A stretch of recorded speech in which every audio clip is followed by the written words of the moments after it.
switched over to Roosevelt area and also the area around Blanchette High School. And so this is happening kind of all over here in the north end.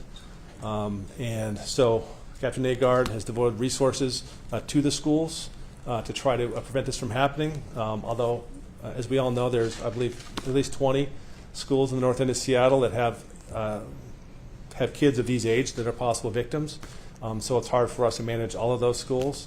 But we are devoting resources to try to identify and track down the suspects. As far as the investigation goes, we are following up on many leads. Investigators, again, have recovered several vehicles that they believe belong to the suspects, are processing those vehicles for fingerprints and other evidence.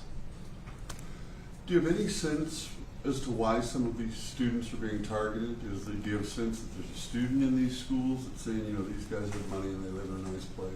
I have not heard that. In general, from what I can understand, most of these students are walking alone. These are crimes of opportunity. And that's really all they are. We don't have any incidents or any kind of suspicion that I know of any kind of assistance from other people in schools. Any brief kidnappings going on? Students being brought into the car to release their passcodes and that sort of thing? Yeah, I believe in the first couple around the 19th of October, that did occur for very short periods of time.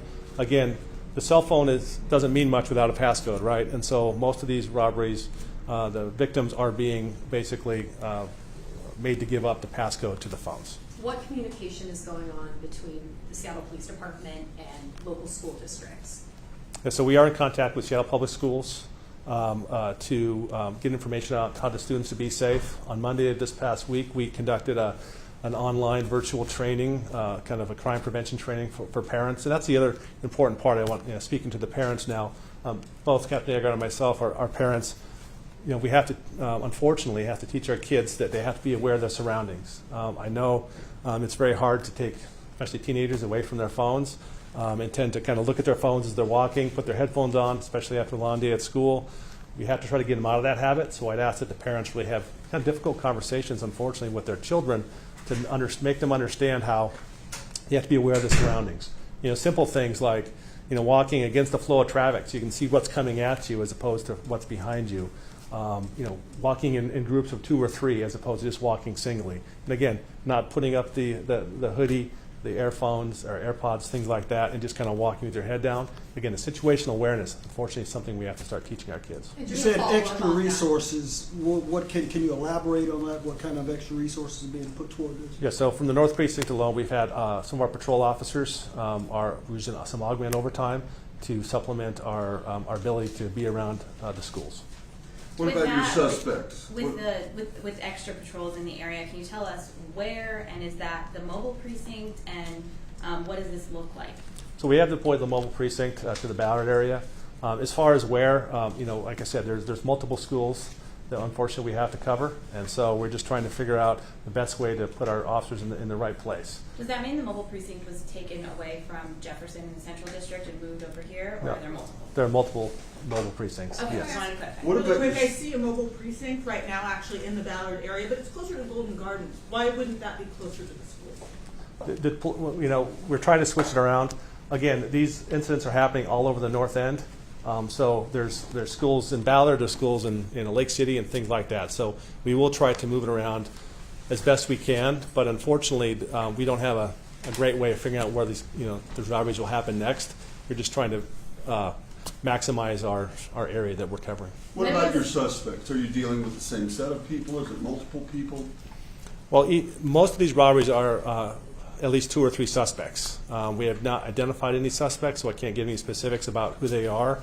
I think we believe at this point, I'm comfortable saying that it's probably the same group of kids, and I say kids, kind of late teens, that are doing these, but we don't have a sense right now of any organization or any kind of specific group. Do the descriptions, though, match up from one incident to the other or every other incident? Yeah, the descriptions are roughly the same. It's kids, between 17 and 18, late teens in groups, some wearing masks, some aren't, that are basically preying on other students coming home from school. There was another attack Monday in the Mount Baker neighborhood. A young girl, same thing, attacked, phone, and people sped off. Is that related to this, or is that separate? That's something we're still investigating, and that's a good point. I think obviously we're focused right now on incidents that are happening in the north end of Seattle, but there's vulnerable people and students of this age in all other parts of Seattle and in this region. So I would urge parents, even if you don't live in the north end, or not north part of Seattle,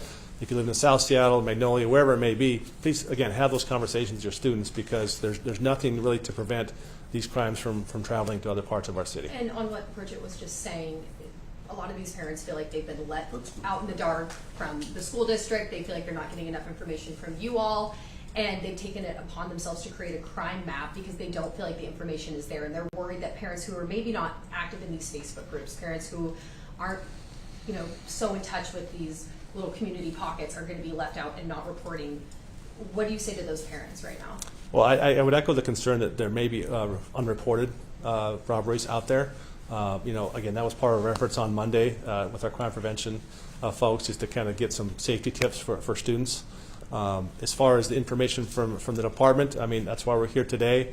We are trying to address this as best we can. I think, again, as a parent, you're worried about the safety of your child to and from school, and that's why Captain Agard and other precinct commanders are trying to adjust as many resources as we can to that effort. Are you telling the students not to resist?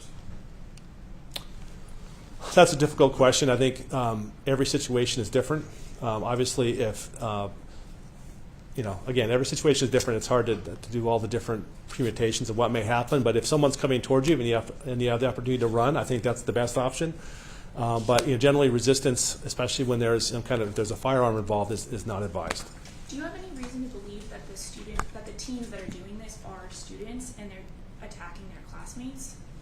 The only thing we have right now is the age, so they could possibly be students, but we have no basically hard information that they are currently students. Are all the students targeted all male? Are they female? Do we have a mix? We've heard largely it's just a bunch of young boys. Yeah, it's generally a bunch of young boys right now, but I think that the key point, if you're a parent, is that your child walking alone, could be a victim here, and you want to give them some tools. Again, these are hard conversations for a parent to have with their preteen or teenage daughter or son, but they just have to be aware of their surroundings. If they can get a ride, that's great. If they can walk in groups of 3 or 4, that's even better. I spoke with a mom of a victim last week. Her son and his friend were attacked. They called 911. Nobody showed up. What do you say to families like that who just feel like they're being left out in the dark, like she said? Well, first of all, I would apologize if no one showed up. I don't know that particular case and why we didn't show up. We are taking this as a priority right now, and so if someone calls 911, they should get an officer to the scene to take the information from victims. So if this happens again, I would urge people to call 911 and we will respond. Okay, we'll take one more question, you guys. Can you just talk about the numbers? We had 4 incidents, now we're talking about 15. What's happened in the last few days that we've seen this jump? Are more people coming forward? Yeah, I think that, again, I went back to the 19th of September, right? So this is an amalgamation of all those different cases. And so I think right now being reported, I think since last Thursday, I think a lot of ones were reported, so I think that's what people think there's only been that many, but we're kind of taking it back since the 19th of September, so that's why that's increasing the number here. But in general, again, students are being targeted, walking home from school, for their phones, for their other personal property. And so as much as we can ask for the public's assistance and parents' assistance to try to shrink the pool of possible victims, I think the better off we can, and it will be. And again, Sergeant Agard and her officers are out there trying to make a difference and stepping up to basically try to protect the kids of North Seattle. Are any of these stolen items ending up online or pawn shops or anything like that? That's part of the investigation. I don't have any comment on that right now. Sergeant, do you have anything to say? Captain. Captain, excuse me. Yeah. All right. No, I think that's it. No. Thank you. Are you? I just wanted to ask: are you tracking these phones after they're taken, or is that possible? Tracking the what? The phones, like Or there's a AirPods. fine Oh, I line see. on it. Yeah, again, that's part of the investigation, and we are going down those roads, but I don't have any permanent or actually specific information about that. Thank you.